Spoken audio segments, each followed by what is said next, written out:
Bom dia, Shalom Adonai, você está comigo para mais um momento junto aqui no canal. E eu quero te pedir nessa manhã, nesse dia que você está acessando, está vindo aqui no canal, se não é inscrito, se inscreva no canal. Se você já é inscrito, coopere conosco no seu engajamento, compartilhando o conteúdo, fazendo seu comentário, dando sempre seu like, nos ajude a crescer e a avançar. Também, se você quer investir no nosso trabalho, nessa missão de transmissão de saberes, você pode enviar um Pix para nós também, pelo 62 981091777, que é a nossa chave Pix. 62 981091777 é a nossa chave Pix. Muito bem, hoje vou falar de gnosticismo e a religião hermética. Gnosticismo e a religião hermética é o tema de hoje para esta aula. Desde o tempo do período de Augusto, o Império Romano, ele oferecia, propunha, concedia um programa político destinado justamente para assegurar, a paz interna. E dentro desse programa, foi muito bem proposto, cedido, a consequência dentro de um progresso econômico e estável. As religiões existentes, elas foram promovidas e muito fortalecidas. A propaganda política, até para melhorar a imagem do imperador, era onipresente. Estátuas, inscrições, moedas se tornavam símbolos que ninguém podia deixar de ver. Então, o culto ao imperador, ele se tornou incluído dentro das religiões públicas em toda parte, com seus templos, festivais e também com seus jogos. E se os deuses até viessem realmente a ter decidido conceder seus favores ao mundo dos seres humanos, esses favores, então, estariam assegurados por intermédio, inclusive, de César Augusto, o qual ocupava, inclusive, a posição mais elevada na hierarquia humana e era, ao mesmo tempo, o instrumento divino de mediação das mercês divinas até para a humanidade. E essa era uma ordem política e, mais fundamentalmente, até era o mundo como tal que era capaz de fazer com que a vida humana valesse a pena ser vivenciada. Então, a filosofia, ela já havia resolvido encerrar essa questão e a própria metafísica não estava em demanda nas escolas. Havia muito tempo já que os romanos concentravam seu interesse até na utilidade política da própria ética filosófica. E certamente o indivíduo, ele podia afastar-se deste mundo e da sua própria agitação e vir a reprovar de uma forma até enérgica suas ambições pretensiosas e a sua própria avidez de prazer. Então, ele podia assumir uma distância cética com relação até a todas as coisas, ou até obter a independência dentro de uma satisfação do cínico. Alternativamente, até podia juntar-se a um dos novos movimentos missionários que ofereciam, pelo menos, algumas respostas à busca pessoal de sentido e que possibilitavam, assim, certa vivência comunitária. Então, o gnosticismo, nós podemos falar que nesse período, nessa proposta, nesse desenvolvimento atual, e nesse contexto que era transcorrido na proposta do próprio império, da cultura e da religião e da sociedade, se tornava um movimento religioso, um movimento que podia até considerar-se, dentro da proposta que estava sendo-lhe permitida desenvolver, que era de expansão da gnose, do conhecimento, capaz de resolver a todas as questões, era capaz, então, e era considerado pelo imperador e pelos membros da corte, como sendo um movimento capaz de responder a todas as questões com uma única mensagem, que era o próprio desenvolvimento do saber, do conhecimento, da transmissão do saber e conhecimento. Então, ele sabia a resposta para uma única questão fundamental, que incluía justamente a questão relacionada a todas as outras. O que vem a ser este mundo? O que abriga os seres humanos? Essa era a temática, era o cerne dos seus ensinamentos, das suas filosofias, das suas articulações. Então, o mundo, para o gnosticismo, era um produto trágico de um evento funesto no seio da própria divindade. E aí a humanidade, em sua essência, segundo o gnosticismo, partia da divindade transcendente e não do mundo, e era apanhada no meio desse mundo uma questão de evento funesto e um estranho até no mundo, onde não tem absolutamente nada a fazer. Então, o problema do ser humano era justamente que o mundo existe. E, por o mundo existir, então havia uma grande dúvida e um grande questionar dentro do ser humano. E aí, segundo a proposta que eles estavam propondo e articulando, a salvação estava dentro de um retorno do próprio mundo ao nada, para que os próprios seres humanos pudessem ficar livres para voltar ao seu processo de origem divina. E quando os seres humanos reconheciam o seu verdadeiro ser e o mundo já tinha perdido o seu poder e as suas próprias pretensões e a própria existência humana, ou seja, a gnose, o conhecimento e o reconhecimento do próprio ser e ao mesmo tempo de Deus, porque o verdadeiro ser se tornava parte da divindade, então os seres humanos estavam sendo apanhados também dentro de um mundo que estavam aprisionados, estavam iludidos, estavam cegos, estavam dormindo, estavam intoxicados.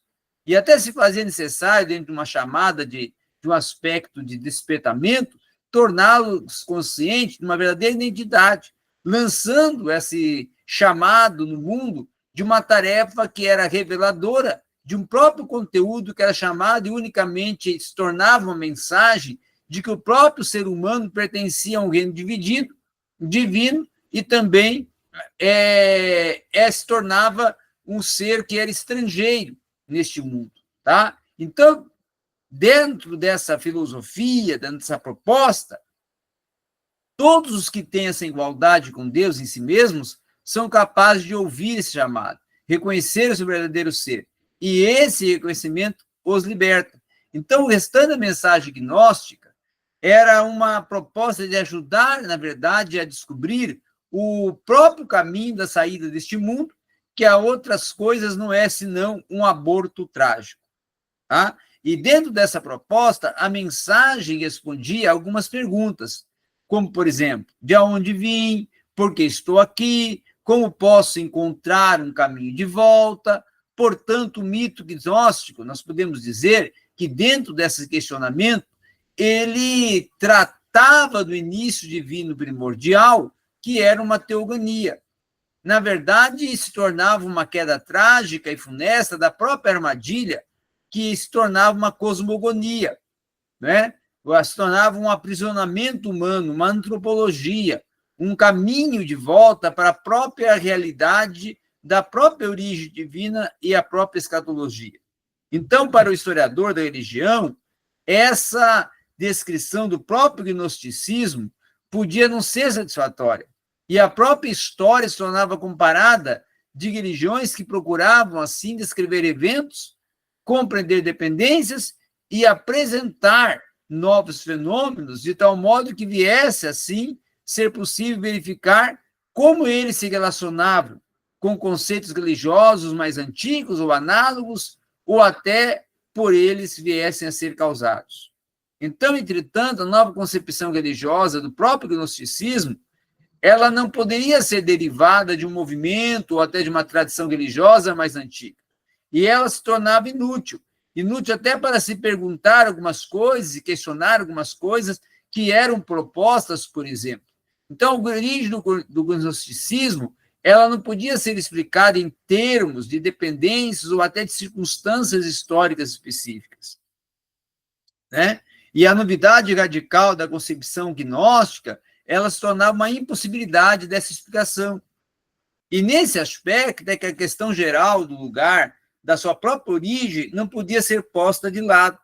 E aí a religião gnóstica, o próprio gnosticismo, esse movimento gnóstico, ele emergia dentro de um período da história que a identidade social e política havia se tornado problemática para muitas pessoas, porque as instituições políticas, sociais existentes, como o caso da polis, o próprio Estado-nação, haviam recebido uma sanção religiosa que ela estava revestida também de um significado religioso. Então, o lar político, o lar religioso, ele havia sido, dentro de um só mesmo, até podemos dizer, para a própria maioria do povo, uma descoberta que se tornava bastante complexa para ser absorvida pelo povo.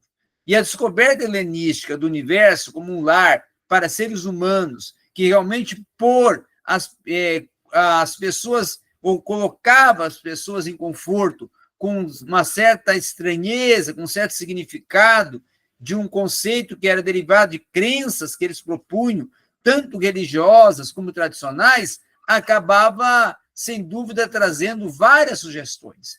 E aí, com isso, os estoicos haviam proposto que as pessoas deveriam considerar-se cidadãos do mundo como um todo e como parte do próprio Logos divino que permeava todas as coisas. E as novas religiões proclamavam divindades que seriam governantes de todo o universo. Então, esses domínios, essas jurisdições, essas divindades, não eram idênticas aos poderes propostos pela política, pela polis, pelo Estado-nação. Inclusive, levavam alguns questionamentos e confrontos ao próprio império.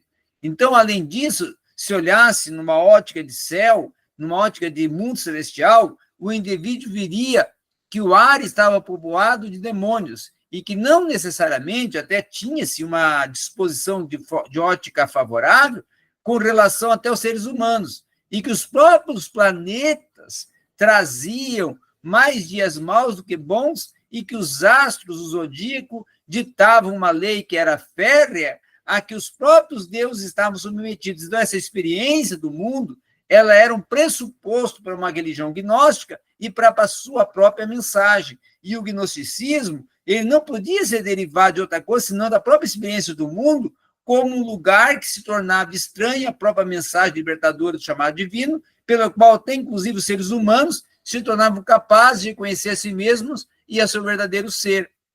Tá? Então, dentro dessa proposta, dentro desse dualismo, dentro dessa assertividade gnóstica, havia também todo um contexto de afirmações dentro de uma linguagem e de uma mensagem que questionava todas as linguagens das religiões, as comunicações das religiões, essas oratórias religiosas. Tá? E esse contexto de uma mensagem libertadora através da gnose foi muito conhecido no século II depois de Cristo, a partir dos escritos da própria fé gnóstica, que estavam intimamente, vamos assim, entretecidos com tradições e com linguagens cristãs, que mesmo hoje era difícil até de deslindar alguns diversos fios, tá? Algumas diversas concepções, mas muita coisa nos escritos gnósticos, principalmente nos gnósticos cristãos, não era derivado de uma linguagem cristã, mas sim dos próprios conceitos gnósticos. E, de uma forma até particular, surpreendia-se com as mitologias teogônicas, com as teologias cosmogônicas, e também até com uma proposta de uma mitologia não só teogônica e cosmogônica, mas também de um dualismo com bases metafísicas e descrições que eram míticas da figura do revelador. Então, dentro dessa proposta, dentro dessa articulação, dentro desse desenvolvimento, que eles iam traçando o seu perfil e aí vinham causando grandes problemas e danos para a religião e para o cristianismo, porque se filtravam dentro do cristianismo e confundiam aqueles cristãos que ainda não estavam amadurecidos doutrinariamente e ainda não tinham se firmado teologicamente dentro do credo dos apóstolos. é o que causava com isso uma certa, vamos assim, confrontação ao ensino dos apóstolos e levava muitos que ainda estavam no processo de amadurecimento doutrinário a ficarem confusos, a ficarem em conflitos e até muitos a desistir da fé cristã e partirem para o gnosticismo, serem dragados pelo gnosticismo. Então, era desta forma que as coisas iam transitando dentro da proposta do ensino filosófico e mítico do gnosticismo. Obrigado a todos.